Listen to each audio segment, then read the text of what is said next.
Welcome to Advent of Europeans, the first chapter of history to the 10th standard students.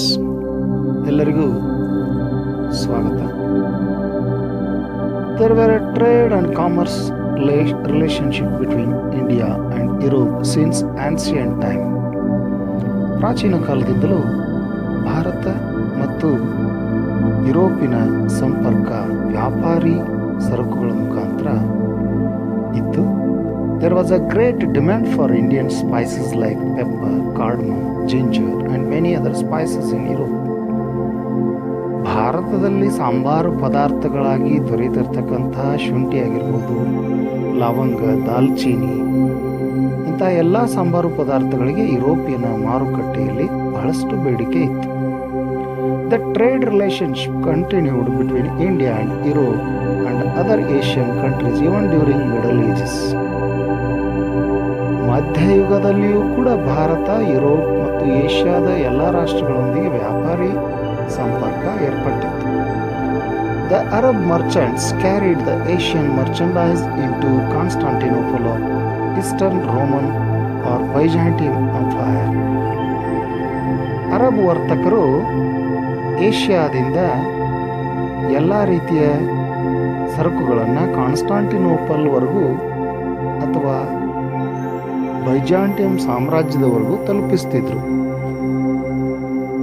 ಏಷ್ಯಾದ ಸರಕುಗಳನ್ನು ಸಾಗಿಸುವಲ್ಲಿ ಅರಬ್ಬರು ಏಕಸ್ವಾಮ್ಯವನ್ನು ಹೊಂದಿದ್ರು.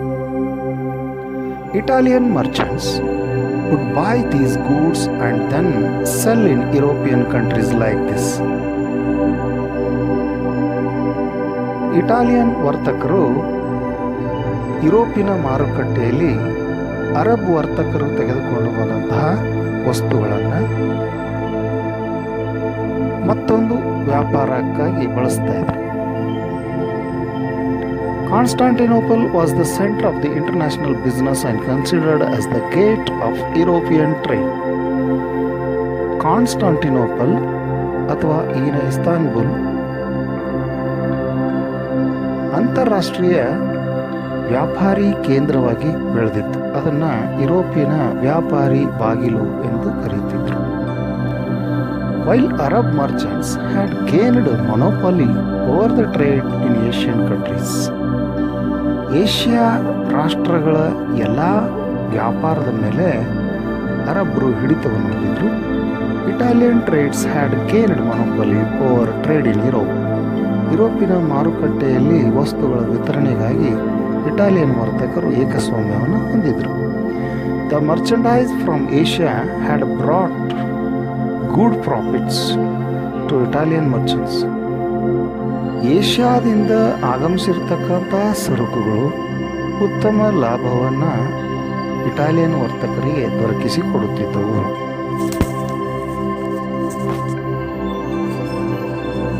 ದ ಫಾಲ್ ಆಫ್ ಕಾನ್ಸ್ಟಾಂಟಿನೋಪಲ್ನ ಪತನ. The trade and commerce between Asia and Europe was taking place through the city of Constantinople. Asia ಮತ್ತು ಯುರೋಪಿನ ಮಧ್ಯದ ವ್ಯಾಪಾರವು ಕಾನ್ಸ್ಟಾಂಟಿನೋಪಲ್ ಭೂಮಾರ್ಗದ ಮೂಲಕ ನಡೆಯುತ್ತಿತ್ತು.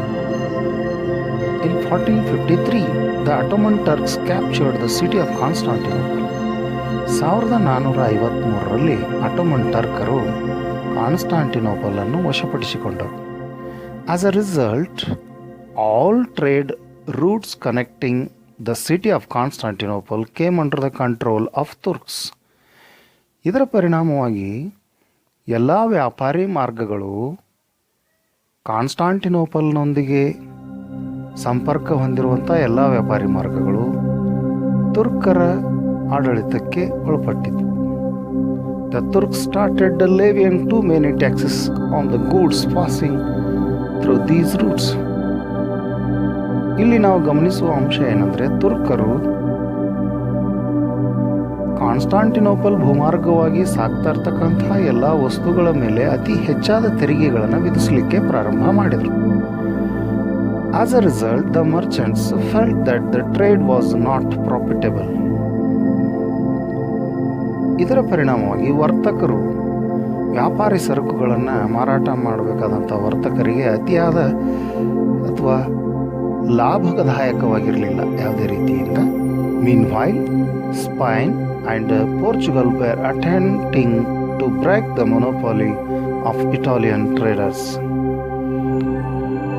ಅದರೊಂದಿಗೆ ಸ್ಪೈನ್ ಮತ್ತು ಪೋರ್ಚುಗಲ್ ಎರಡೂ ರಾಷ್ಟ್ರಗಳು ಈಗಾಗಲೇ ಯುರೋಪಿಯನ್ ಮಾರುಕಟ್ಟೆಯ ವಸ್ತುಗಳ ಮೇಲೆ ಏಕಸ್ವಾಮ್ಯವನ್ನು ಹೊಂದಿರತಕ್ಕಂಥ ಇಟಾಲಿಯನ್ ವರ್ತಕರ ಶ್ರಮವನ್ನು ಕಡಿತಗೊಳಿಸಬೇಕು ಅಂತ ತೀರ್ಮಾನ ಕೂಡ ಮಾಡಿದರು.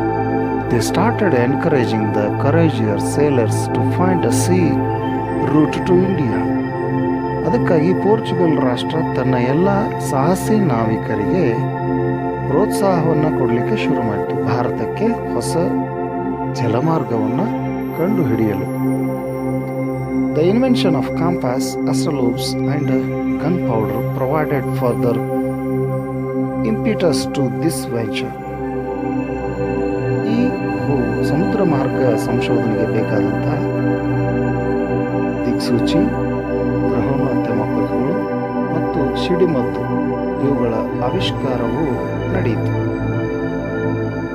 ಅ new sea route to India, ಭಾರತಕ್ಕೆ ಹೊಸ ಜಲಮಾರ್ಗದ ಶೋಧ. Vasco da Gama, the Portuguese sailor who left Lisbon and reached Kappad near Calicut on the east coast of India in 1498. Vasco da ಗಾಮನು ಪೋರ್ಚುಗೀಸರ ಸಾಹಸಿ ನಾವಿಕನಾಗಿದ್ದು, ಈತನು ತನ್ನ ಮೂಲ ಸ್ಥಳ ಲಿಸ್ಬನ್ನಿಂದ ತನ್ನ ಪ್ರಯಾಣವನ್ನು ಪ್ರಾರಂಭಿಸಿ ಕ್ಯಾಲಿಕಟ್ನ ಕಪ್ಪಡು ಪ್ರದೇಶಕ್ಕೆ ಬಂದು ತಲುಪಿದ. ಅದು